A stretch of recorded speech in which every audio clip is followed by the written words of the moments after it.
Hello everybody, this is Gregory with 5 Minute Catholic Apologetics, where 5 minutes of your time may get you to the divine. Today we're going to talk about what really happened in the French Revolution and its effect on Catholicism in France and beyond. Now before we begin, let's start with a prayer. In nomine Patris et Filii et Spiritui Sancti, Amen. Gloria Patri et Filio et Spiritui Sancto, secutora in principio et nunc et semper et saecula saeculorum. Amen. Other episodes I think that would be good that are more historical in context is anyone who lives a faith is disrespecting their ancestors. We cover a lot of European history there. We have an episode, one of the most popular ones is on the Crusades. We have an episode on the Inquisition. We have an episode on did the Catholic Church mistreat Indians in the mission system. So those are a lot of history ones. I want to do the French Revolution because it's so fundamental, and I'm going to try to keep this episode short. A lot of Catholics, and look, let's be fair, a lot of Christians and a lot of Americans just don't know history, and certainly we're taught the American Historical Association's view of history, which is typically antithetical to Christianity.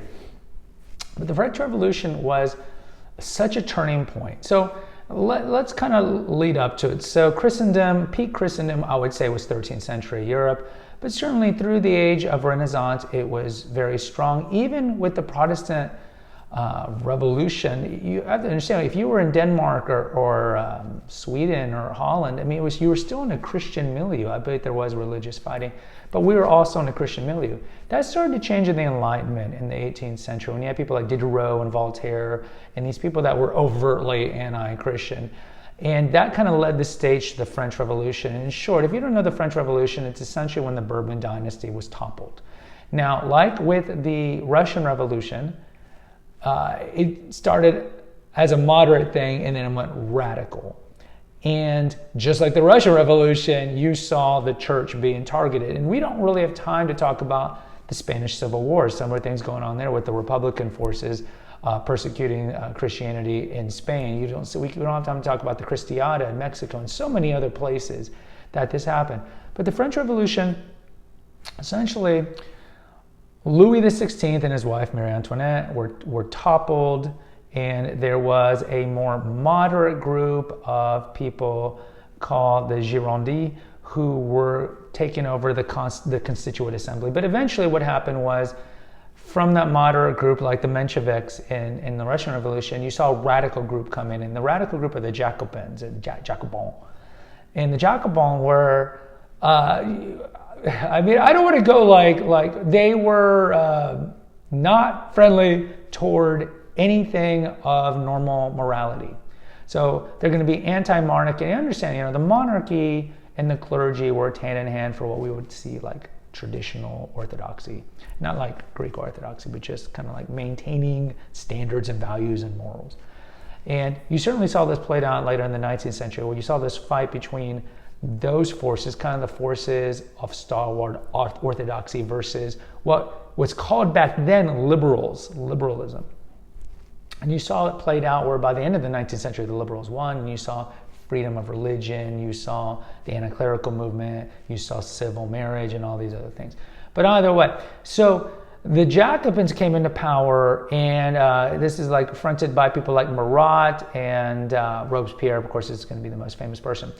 And Robespierre initiated the Reign of Terror, and I think most of you guys know that with the guillotine and all these people. What you don't know is that when this government was put in place, they went after the Catholic Church because they saw the Catholic Church as, nominally it was, well, we have to, just like Henry VIII, we have to confiscate all these seminaries and all this religious land, and they're too corrupt. And no doubt, I'm sure there were corrupt priests. But we have to do this for the sake of the people, right? Liberty, fraternity, equality, this kind of nonsense. But really it was to target the church because they hated Christianity, because they hate marriage, hate Christianity, hate family values, as we would call it, just like the Bolsheviks, who took inspiration from the Jacobins. So the government at the time made the Catholic Church essentially make an oath. You had to take an oath. And they created, and you see this in China. It's shocking how all this is all connected, because it's all connected to the proto-socialist revolution that was the French Revolution. So what the French did, what Robespierre did was, they created a nationalist French church for Catholics. And they made the priests and the nuns and the clergy, the high clergy, make an oath to this French National Catholic Church, which is essentially was a puppet entity, just like the Chicoms do in China, where there's two Catholic churches. There's the state-sponsored, supported one, and then the true one that still has allegiance to Rome. And so what happened was the clergy and the religious and the lay had to make a decision, town by town. Do I take the oath to this fraudulent puppet Catholic and nationalist clergy, or stay faithful to Rome? Now, not surprisingly, a lot of the high-level clergy in France took an oath because they were cowards. And we talked about that in episode where Jesus talks about what's going to happen to the cowards in Revelation 21. They're going to be damned. So you saw a lot of them, when push comes to shove, they essentially apostatized and they became schismatics, and they took an oath to the new government. Now, some of them, of course, just wanted to be in power. They wanted to be part of this leadership, and some of them were fearful for their life. Shame on them. And some of them were just bad people. So those who did not take the oath were persecuted. So a lot of people don't know this, that priests were murdered. Churches were sacrileged. I mean, I can't even tell you. And you saw this played out in Russia and in Spain too, and in Mexico, where people who were anti-Christian would come in and desecrate the tabernacle.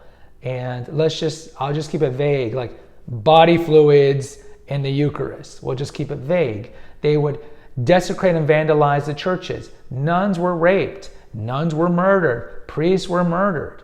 And you saw this played out in certain parts of France, especially in the Vendée, which is in the far western part of Brittany today.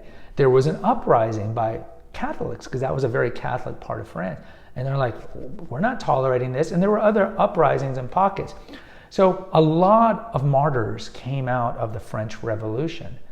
And eventually what happened was, like a lot of these revolutions, but not really in China and the Cultural Revolution over there, but Robespierre eventually was guillotined, because a revolutionary can't be too revolutionary enough, so there's always somebody to out them as not being revolutionary enough because they just want power. And so he was, but eventually burnt out, and our Antichrist Napoleon came into power, and eventually became emperor, and then we're 15 years of just fighting. And the interesting thing is that more people died in the French Revolution starting in 1789 and ending with the Congress of Vienna in 1815. With all the battles, wars in Europe, more people died in those 25 years or so in Europe than died in the previous 18 centuries, going back to ancient Rome. Because understand, like the wars, like the religious wars, or even going back into Christendom, were like small little skirmishes, and they didn't involve civilians. And of course, the population was smaller there. But you saw these massive battles in the Napoleonic, and when all the different kingdoms were trying to topple Robespierre and the revolutionary government. That was the first part of kind of like the French Revolution. And they were largely not successful because Napoleon was a general for the Republican government.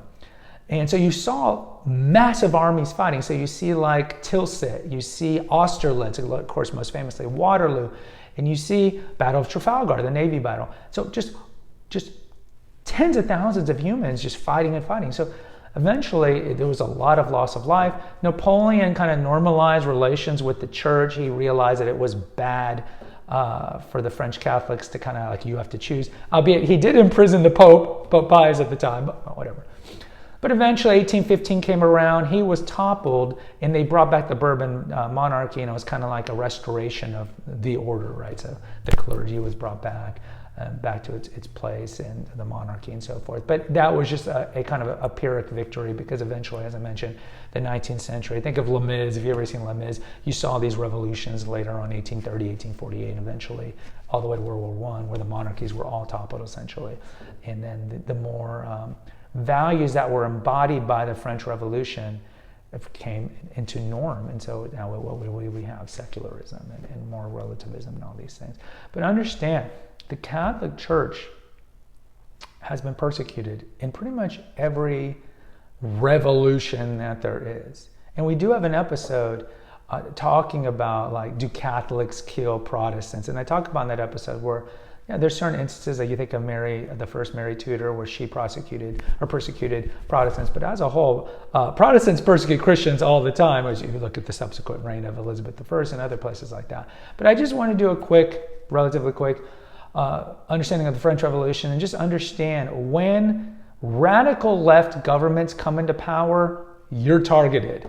I'm targeted. You're rounded up, put in camps, made to make oaths. Again, history repeats itself all the time. And the thing is, like, most people don't know history, so they don't know that this has been repeated many times. So they think it's new under the sun. And we know what's in Ecclesiastes, nothing is new under the sun. So understand the trends, understand your past, understand what's possibly going on and what could be the future here in the West.